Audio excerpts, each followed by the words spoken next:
Hey kawan, welcome to EDCReady. Today we wanna do a review of this. This is the Cold Steel Kris Voyager. Now before we get into the details, let me just show you guys this knife with some size comparisons.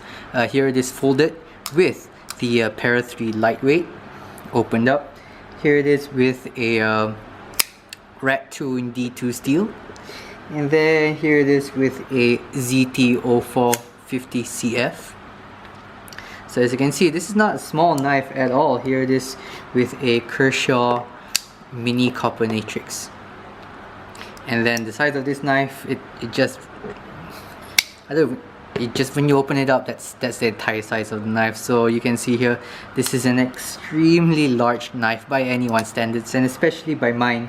I tend to have the knives around the 3 to the 3¼ inch blade length vicinity. This is much bigger than that. So yeah, before we begin, a quick shout out to thomastools.com.my. They helped out with this loaner knife for a review, so if you guys want to support them, know they have supported the channel by providing some knives for loaners, for reviews. Do check out the link in the description box down below.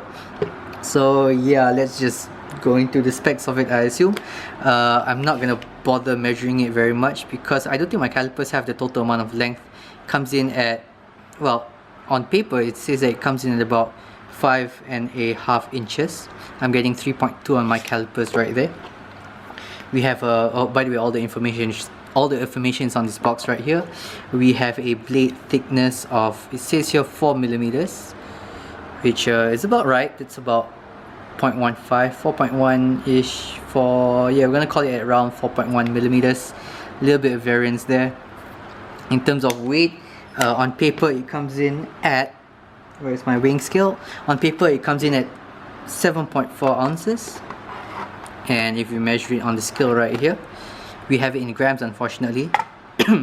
Comes in at 212 grams, which is, I gotta say, around 7.4 ounces.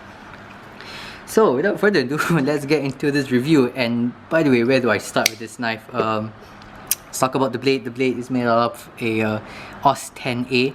AUS 10A is a steel kind of towards the slightly higher end of the budget end of steels.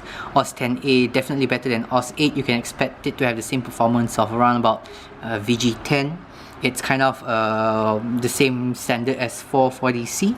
However, it is definitely tougher than 440C, but slightly less corrosion resistance than 440C, expected to be around VG10 area, which is kind of good. That slightly tougher blade makes sense in a blade like this because you're not going to be doing any light cutting with this guy. Let's be honest, any cutting that you're going to do with this guy is any kind of rough, go into the forest, let's see what we can hack up and cut up, camping knife kind of situation. The blade shape, well, if you're Malaysian or if you're a person from Southeast Asia, you're going to recognize this blade shape. This is called the Kris Voyager for a reason. It has the Kris blade shape.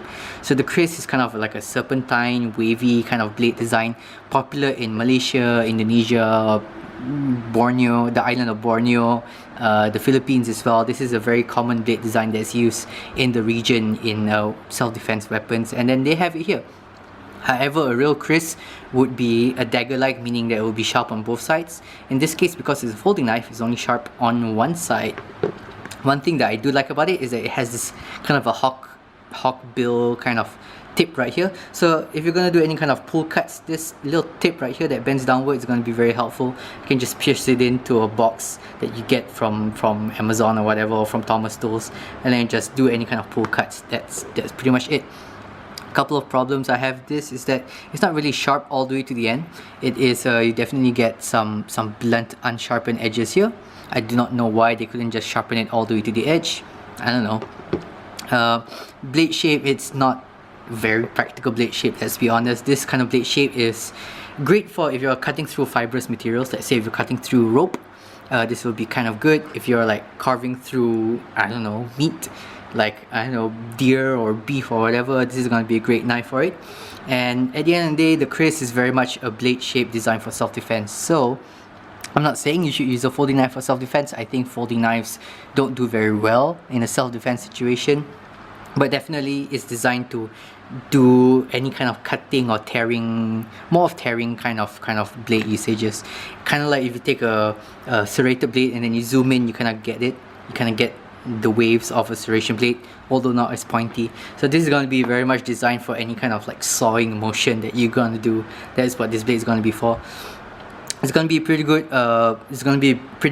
Penetrator kind of blade shape because it has a very nice strong tip. This tip is reinforced by this thick tip right here. So you're going to be able to pierce this very well. And just from my understanding of how a Kris is used, one of the advantages of having this wave is that once you puncture something, you can turn it sideways, and then when you pull it back up, these waves will definitely start tearing up and breaking anything that's there on the way out. Another thing that's very helpful about Kris, I already mentioned that it's like a serrated blade, and that how that works is that as you cut, you have an extra amount of cutting edge to do the cut. So this is one of those odd blade shapes that you get way more cutting edge than the blade length itself.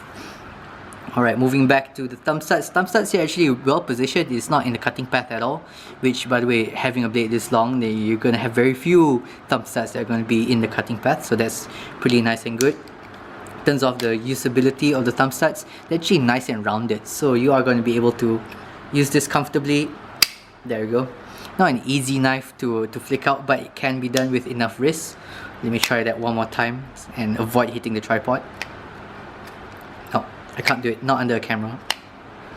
No, you definitely need to use a bunch of wrist when you do this and not under a camera and a tripod. Okay, so moving back a little bit, this runs on the Cold Steel Triad lock, which is an extremely strong lock, one of the strongest, if not the strongest lock in the industry right now. Especially especially a lock that's open and available to the public. You get no blade play at all. One of the hallmarks of a good triad lock is that there's no blade play in any direction. Lockup is extremely secure, and the engagement of the lock is very secure and, to be honest, extremely satisfying. Now, I am not sure. This is running on fossil bronze. You might just be able to see a hint of bronze in there. Yeah, there we go. It's running on phosphor bronze washers on the inside, which is very good. Phosphor bronze washers are definitely designed for harder use cases, which this knife is going to be for a hard use case. And then right back here we have something called a Griv X handle. This is kind of like their polymer that they use. It's their reinforced nylon material that they use. It's going to be good. The nice rounding on the edges right here. Surprisingly comfortable in the hand, and you got a couple of good grips with this guy. You got this grip right here, which is your most neutral grip in my opinion. You can even choke up a little bit. And normally I get very worried about knives that doesn't have like a blade guard right here, but because you have so much space here, I actually feel a lot more comfortable using this choked up than any of the other knives. Your thumb actually rests on the back part of this blade right there, and they rest actually pretty well. You could do with some jimping back here, because you have some jimping here, but if you have some jimping back here, it's going to be even more like secure in the hand. And of course you're not gonna slip at all because of all these deep finger chorls and all this very rough texturing right here. You can even move your hand to the back here as well if you need to do any kind of swinging wax into a tree, you want to chop down a branch or whatever. You can definitely hold back, and then you can even two-hand this knife like that. Yeah, you can even two-hand this knife if you're really into that kind of stuff.